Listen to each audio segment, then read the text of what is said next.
The last day of OTAs was today, and man, it sucks because we have to wait until July 26th for training camp. There's no mini camp for the Eagles, and I'm excited to go over the news from today. So definitely stick around because there's a lot of stuff here we have to go over.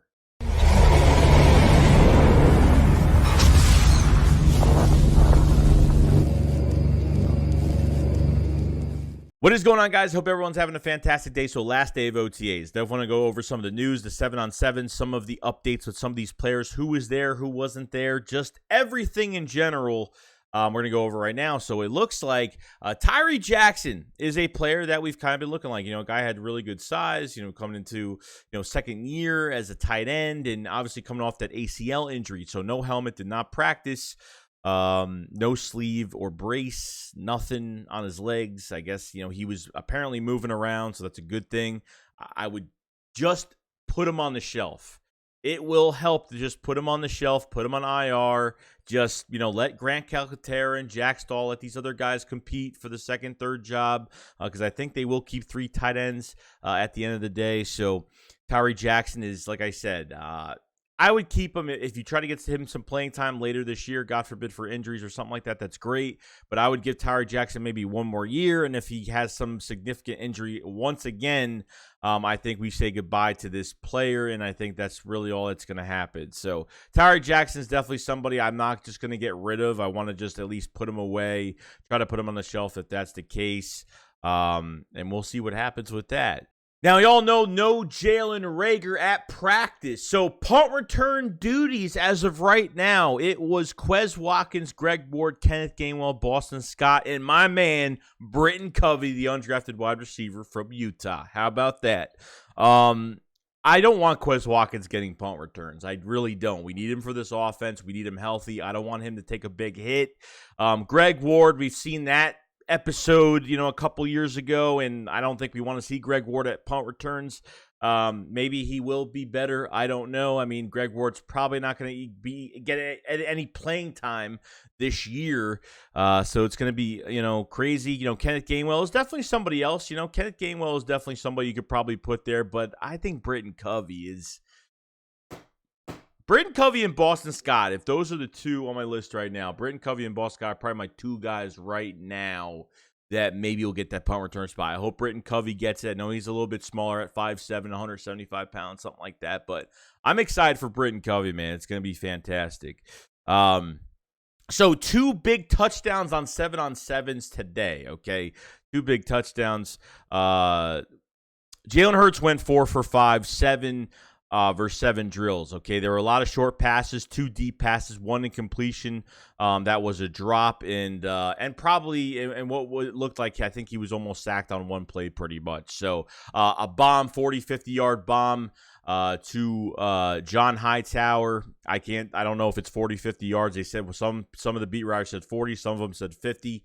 But one to John Hightower, one to Quez Watkins, deep diving in the end zone for a touchdown. So 2 deep passes, which I thought was fantastic. A Dallas Goedert on an intermediate route, which was fantastic by T.J. Edwards trailing right behind him.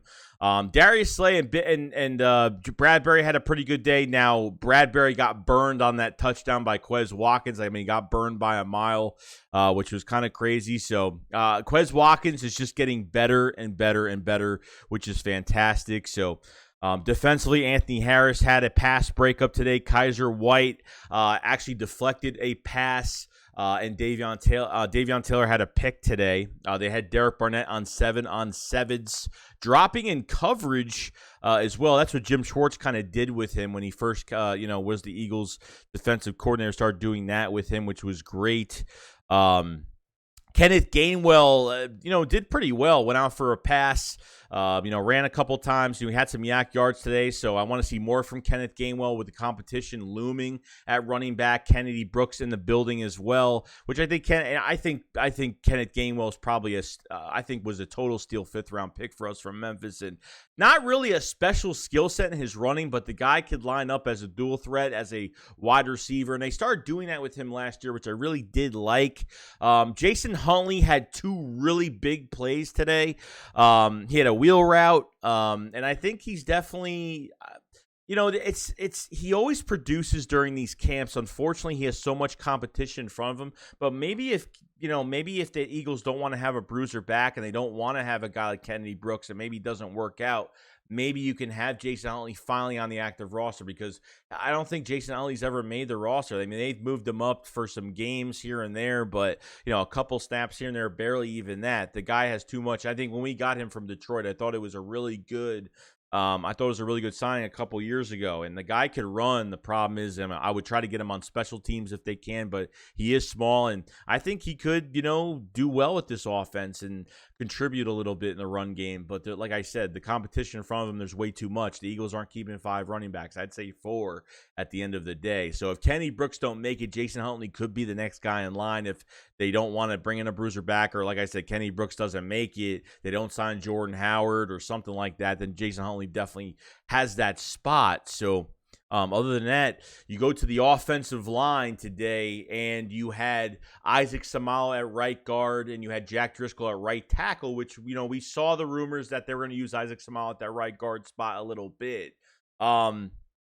I think as of right now, you saw Cam Jurgens. There was rumors from Howie Roseman that Cam Jurgens was definitely going to get a lot of snaps at that position, so he'll be moving from center to right guard. But I think from what it looks like right now, that Driscoll might be taking a back seat this year to Lane Johnson, because I think, theoretically, after Lane Johnson retires, I think Driscoll, if he stays healthy, I think Driscoll could be the future right tackle to this team. But obviously Isaac Seumalo could be a big trade candidate this year, so you never know what could happen with him. I still have him on that trade bait type move that could happen with him.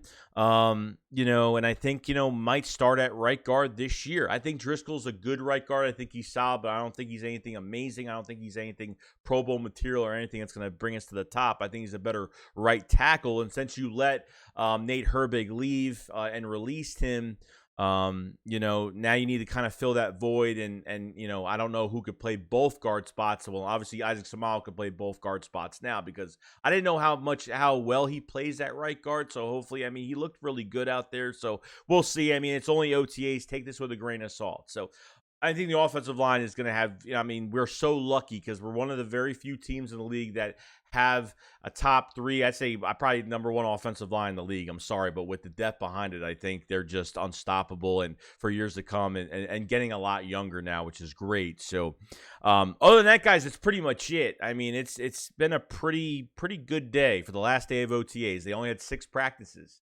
It was shortened up. There's no mini camp for this team before training camp, and then training camp will be July 26th.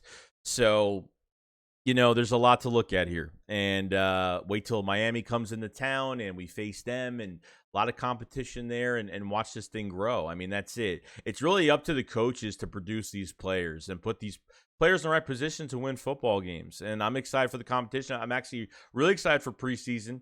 I want to see what, Carson Strong could do, at quarterback, and see what, how many good looks that we can get from him with the arm that he does have to make some of these guys look really good, and just see the competition unfold between, every position. So it's unfortunate, but we will still be making videos. We'll still be going over news, and it's going to be quiet news from now until the end of July, unfortunately. And but the news never stops here. So I hope you guys enjoyed this video. Definitely subscribe to the channel if you guys have not. We cover the Eagles every single day.